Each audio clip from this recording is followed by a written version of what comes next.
Numa região chamada Transilvânia, um ser maligno sobrevive durante 500 anos e não mostra sinais de cansaço. Era anteriormente um príncipe medieval, cujos castelos foram testemunhas de atos tenebrosos. Nos acompanhe na exploração das tenebrosas moradias de Vlad Tepes, o personagem que inspirou a novela de Drácula de Bram Stoker, a seguir em Grandes Castelos da Europa.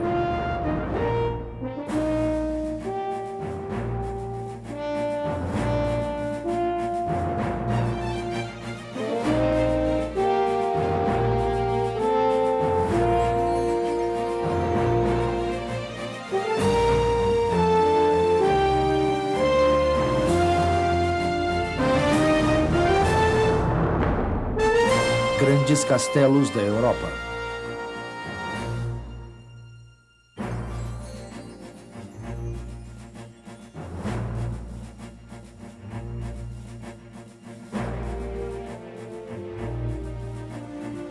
Castelo de Drácula. Os Montes Cárpatos da Romênia, uma arrepiante parada na fronteira oriental da Europa, marca os limites de um reino preso entre a história e o horror. Chamavam-na a terra de além do bosque, Transilvânia.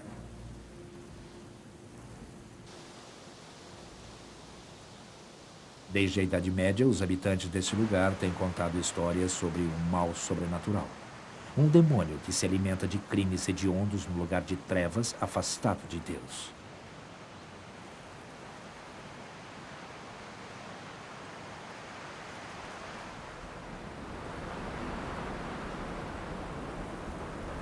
No fim do século XIX, o escritor irlandês Bram Stoker achou esses rumores fascinantes e viajou para a Transilvânia para procurar o nome desse ser maligno. Segundo contam, os rumores o levaram à cidade de Brasov e uma fortaleza de misteriosa beleza conhecida como Castelo de Bran. Para as pessoas desse lugar, Bran é o Castelo de Drácula. Desde a publicação da novela de Stoker, em 1897, milhares de turistas têm vindo aqui procurar as origens desta criatura. Os guias turísticos da Romênia o promovem.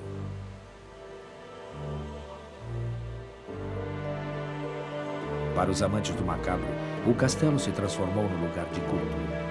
Mas o espírito atormentado que se relaciona com este lugar é muito mais peculiar do que pensam os caçadores de vampiros.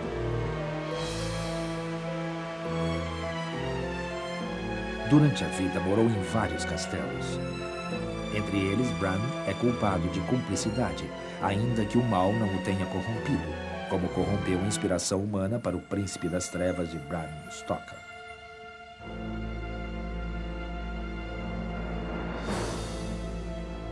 Seu nome era Vlad Tepes, literalmente Vlad, o Empalador. A meados do século XV, foi o príncipe de Valáquia, um pequeno estado que servia de vale entre duas nações rivais, Hungria e o Império Otomano. Durante algum tempo, este príncipe Valáquio foi um herói, um cavaleiro andante, reconhecido mesmo até pelo Papa como defensor do cristianismo na Europa. Porém, a história o lembra como um guerreiro passado de moda, e seu regime de terror foi mais perturbador que a ficção. Vlad Tepes nasceu na Transilvânia em 1431, ano em que Joana d'Arc foi queimada na fogueira. Por acaso, uma época de cruzadas. Vlad era o herdeiro do trono de Valáquia, de uma casa reinante fundada pelo seu avô Mércia o Grande, coroado em 1386. Desde a mais tenra idade, Vlad aprendeu a disciplina dos cavaleiros andantes e as obrigações da casa de Valáquia. O Sacro Imperador Romano tinha nomeado seu pai cavaleiro da Ordem do Dragão. Daí surgiu o nome Dragão, ou Draco.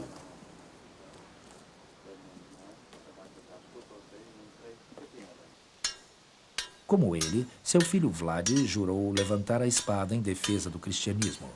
Para os cavaleiros desta época, as artes marciais não eram uma questão de tradição, e sim de sobrevivência.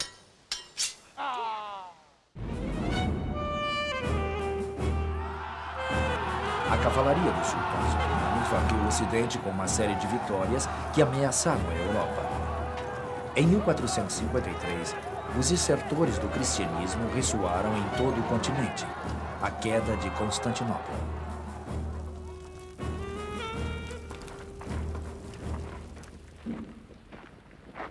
Aos 14 anos, Vlad foi capturado pelos turcos durante uma campanha do outro lado do Danúbio e preso como refém 4 longos anos para obrigar o seu pai a pôr fim às incursões. Dos seus raptores, Vlad aprendeu o desprezo pela vida e os muitos usos do terror.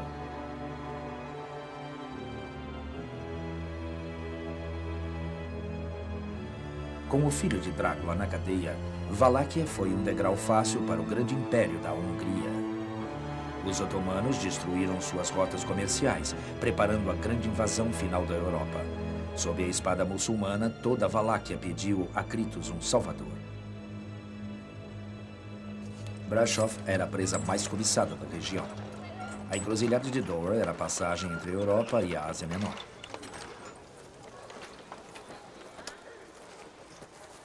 Em 1395, o avô de Vlad tinha ganho para Brasov o direito de cobrar um imposto de 3% sobre os bens que cruzavam o passo.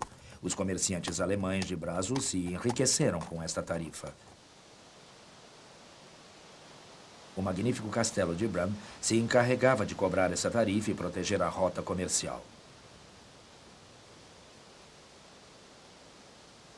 No século XII, Bram foi construído como uma fortaleza para repelir os invasores muçulmanos que usavam o passo de Brasov para entrar na Europa. Sua função como castelo de pedágio começou com Mercer, que cedeu a fortaleza de Brasov, Pensilvânia.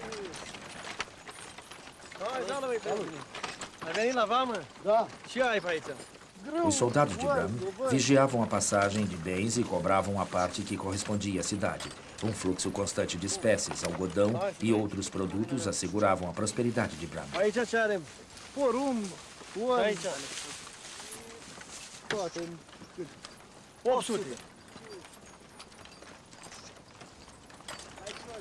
Apesar dos estragos causados pelos turcos, os comerciantes da cidade, chamados de Broyers, ficaram arrogantes e cobiçosos sob a proteção do intimidante castelo.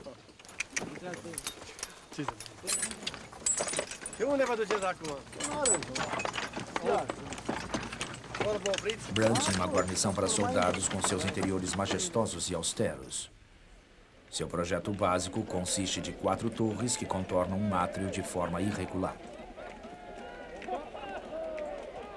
Aqui não viviam mais que 30 soldados, mas em tempos de guerra, Brasov podia mobilizar um numeroso exército. Para proteger os residentes, os tetos que dão ao átrio estão agudamente inclinados, assim a artilharia do inimigo não podia penetrar nas habitações.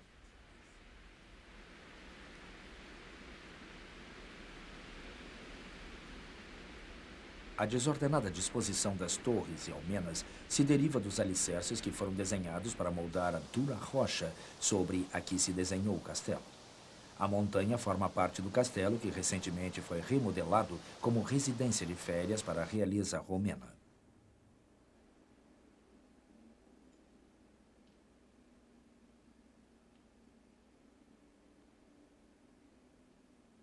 Mas Bram estava isolado demais. Com certeza, guardava muitas lembranças da outra família real que o administrou durante 600 anos.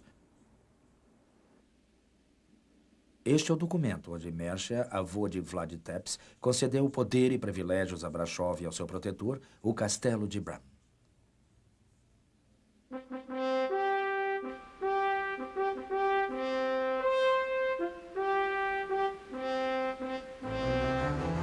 Em 1456, depois de anos de prisão e exílio, o príncipe de Valáquia estava a ponto de tomar o trono. A coroação de Vlad Tepes se realizou aqui, no castelo de Tirgovist, capital de Valáquia e centro de poder para os herdeiros de Mercia o Grande. No salão principal do castelo, Vlad, como seu avô e seu pai, foi coroado príncipe de Valáquia. Uma cerimônia cristã acompanhou a coroação e no antigo palácio de Tirgovist levaria a cabo a maior parte do seu governo.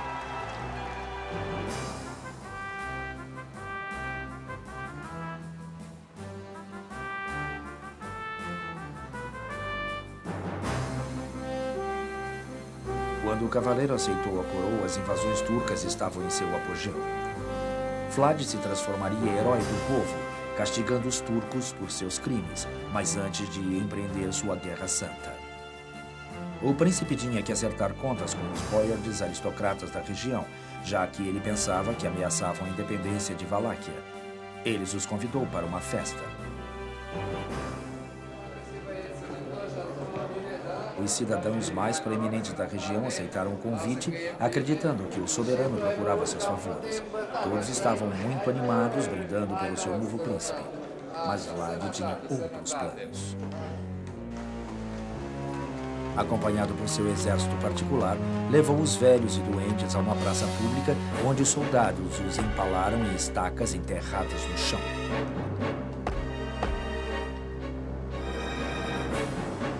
Antes que os mais velhos soubessem do horror da tortura, forçou os boiards jovens, homens e mulheres, a marchar 80 quilômetros até esse ninho de águias no cume dos Cárpatos.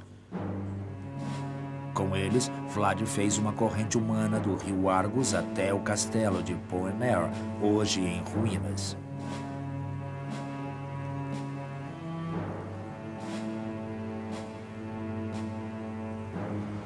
Seu avô, Mercia, tinha feito lá uns muros. Com os nobres trabalhando como escravos, Vlad terminou o castelo. Mais 200 boiards tinham sido mortos empalados, congelados ou jogados do cume.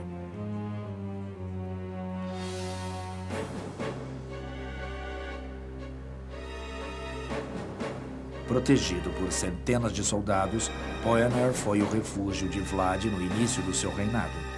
As muralhas reforçadas com tapumes para repelir a artilharia dos inimigos, que, como príncipe, ganharia. Os planos que o jovem Vlad tinha para Valáquia e para ele eram totalmente utópicos. De suas fortalezas, o jovem príncipe tentou a independência de Valáquia dos impérios que a tinham submetido Hungria e os turcos otomanos. Queria um principado livre, diferente de qualquer outro da Europa de meados do Renascimento. O príncipe, cujos brasões oficiais vemos aqui, seria reconhecido como um grande governante europeu. Valáquia se livraria de seus perseguidores. Perto de 1458, Tepes iniciou uma série de incursões que lhe deram fama do mais tenaz defensor da cruz. Sua guerra pessoal contra os turcos se caracterizou por ataques relâmpagos, temerárias estratégias de combate e um salvagismo que impressionaria tanto aliados como a inimigos.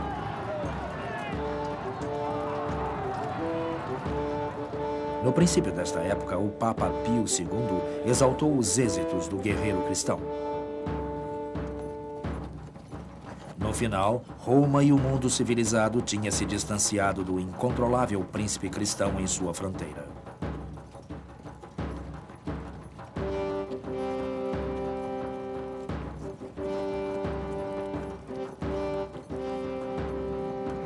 Em 1461, depois de um ataque à fortaleza turca de Gilgil, Vlad fez dezenas de prisioneiros turcos.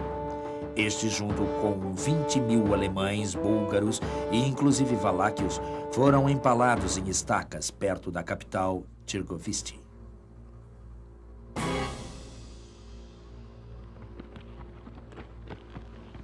Quando o sultão otomano Mohammed II chegou para combater meses depois, o macabro monte de cadáveres ainda estava lá.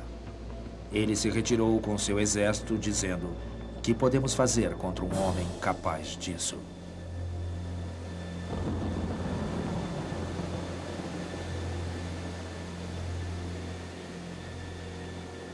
Em 1460, os turcos já conheciam o filho de Drácula como Kaziklo Bey, o Empalador. Mas os excessos do príncipe não foram só contra os turcos. Empalou embaixadores estrangeiros por insultos imaginários, estudantes alemães acusados como espiões e a outros por supostas infidelidades.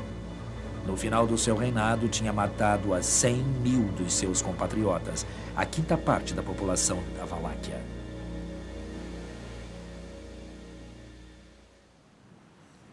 Fontes russas, alemãs e romenas mantêm um terrífico acontecimento. Segundo eles, Vlad convidou centenas de doentes e miseráveis balaios para um banquete perto de Tirgoviste. Quando o príncipe perguntou, "O que mais vocês querem?", eles responderam, "Alivia a nossa dor e pobreza." Vlad ordenou que fechassem o salão por fora e lhes pusessem fogo.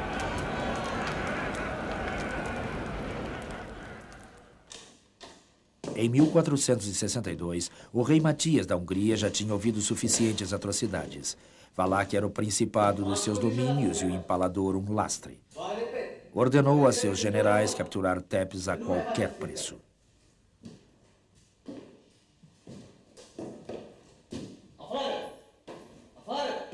Mas agora Vlad se dirigia para eles.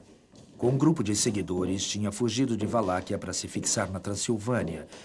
Com as legiões de Mohamed pisando nos seus calcanhares, cruzaram o Danúbio. Depois, esses barrancos com seus cavalos ferrados ao contrário para se livrar dos seus perseguidores.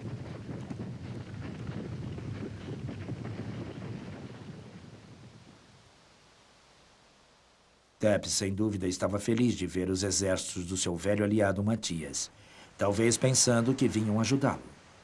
Em vez disso, o acorrentaram.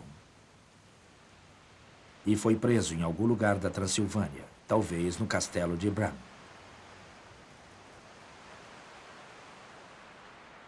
Sua segunda prisão durou quase 12 anos. Durante esse tempo, o rastro de Vlad Tepes, o histórico Drácula, se desvanece. É provável que, próximo ao ano 1477, Vlad tenha morrido como viveu numa batalha com os turcos. Contam que sua cabeça fora enviada ao sultão como prova de que o empalador havia morrido. Mas por causa dos seus atos em vida, os valáquios acharam difícil aceitar a sua morte. Os rumores de assassinatos noturnos continuaram.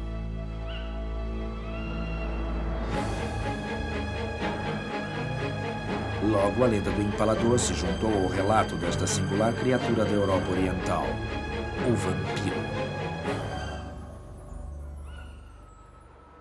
Antes da época de Vlad, o povo pendurava alho nas portas de suas casas, e os túmulos eram rodeados com estacas como proteção contra um ser maligno que vinha do além.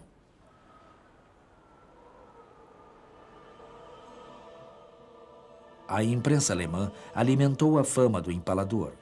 Em 1499, apareceram documentos detalhando as atrocidades que o príncipe tinha cometido contra os boiards.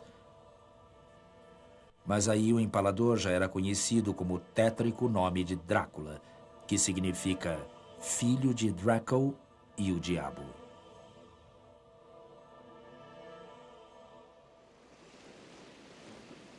Nem sequer o enterro do príncipe Drácula alivia os moradores.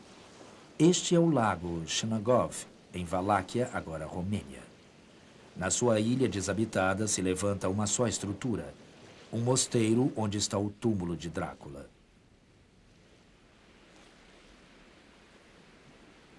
No apogeu de sua vida, Drácula mandou erigir o mosteiro para, de alguma forma, pagar seus pecados. No interior há um arrepiante túmulo vazio. As escavações feitas neste século dão como resultado nada de concreto. As implicações são óbvias demais.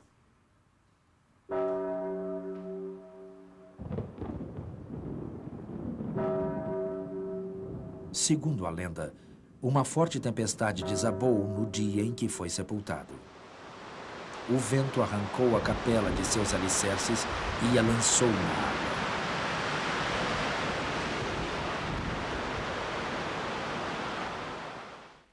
Se Stoker usou Bran como modelo do castelo de Drácula, exagerou suas características, mas captou sua essência. Seu personagem, Jonathan Harker, escreve: "De repente percebi que o cocheiro detinha os cavalos no átrio de um enorme castelo em ruínas. Nós o vimos em toda sua grandeza. Situado no cume de uma enorme montanha, o lugar tinha um aspecto desolador e sobrenatural. A obra de Bram Stoker reúne os relatos folclóricos romenos e alemães na sua origem, o histórico Drácula. Se não fosse ter, pelo sucesso enorme da novela, Stoker e seus outros contos de terror seriam desconhecidos. Mas é difícil acreditar que a personagem da tumba desta parte da Romênia ficaria no anonimato para sempre. O legado deste príncipe valáquio de alguma forma teria saído para a luz. Mas o professor Van Helsing descreve o vampiro de uma forma que seria um epitáfio adequado para o verdadeiro príncipe das trevas. Os não-mortos não morrem como a abelha. Quando picam uma vez, sua argúcia cresce com a cera. Se faz mais forte e, ao fazer-se forte, tem mais poder para fazer o mal.